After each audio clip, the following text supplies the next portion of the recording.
বেচে চলে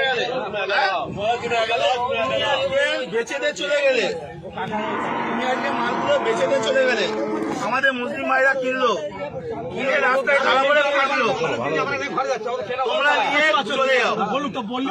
তোমরা কেন, তোমাদের তো মাথা, তোমরা কেন বিক্রি করতে তোমাদের মাথা হারানো, তোমাদের মালকে আমরা কিনে ফাঁসবো, মাথা বেশি দিবে, তোমরা চলে যাও।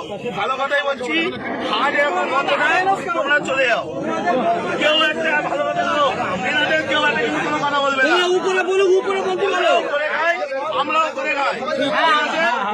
এখন কথা হচ্ছে ওনাদের মাথা ওনারা বেচে দিচ্ছে, আমাদের মুসলিম ভাইরা কিনছে, কিনে ফেসে যাচ্ছে, ওনারা টাকা টেনে বাড়ি চলে যাচ্ছে, আর কিন্তু কোনো সমস্যা নেই।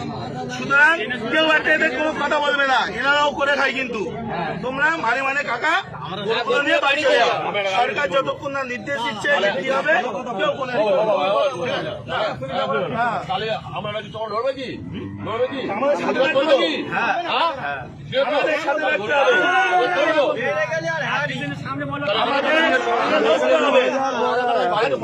আজকে শোনো, আজকে ভারতবর্ষে এই গরু এক্সপোর্টে ইন্ডিয়ার দ্বিতীয় নম্বরে, আর আমরা আজকে করছি অপরাধ আমরা করে ফেলেছি।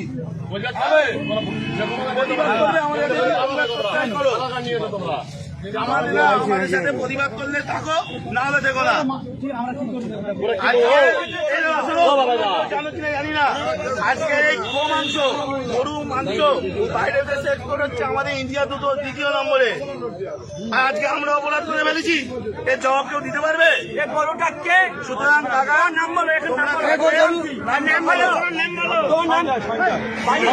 সঞ্জয়